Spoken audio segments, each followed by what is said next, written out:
Mag-loan na kayo dito. O ano masasabi mo sa feedback about SMDC Charm Residences? Okay naman yung community. After May mga almost 2 amenities years. pang hindi pa bukas. Pero, yes, very accommodating naman yung mga guards dito pag nagtatanong ka about inquiries. Yes, so prefer ko dito. Anong hindi pa open ng mga amenities ngayon? Olympic pool, basketball area. Sabihin mo muna anong ngayon, outdoor gym. anong month and year para updated tayo. Wala ako idea sa month and year.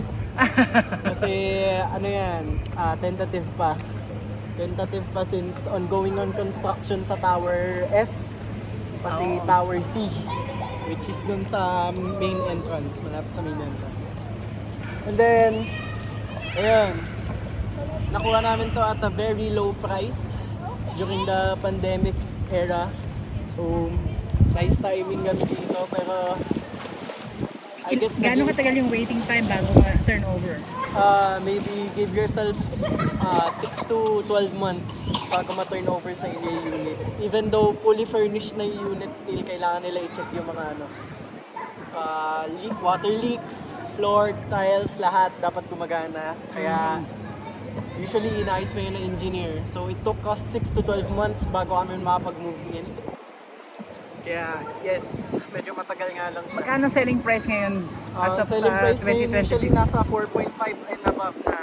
Tapos nakuha lang namin to by 3.5, which is 1M halos yung difference. Correct. Kaya yes, buti na lang nauna kami sa pandemic. Oo nga. Kasi nakikita namin yung potential ng area, which is malapit sa mall, malapit sa LRT, malapit sa hospital.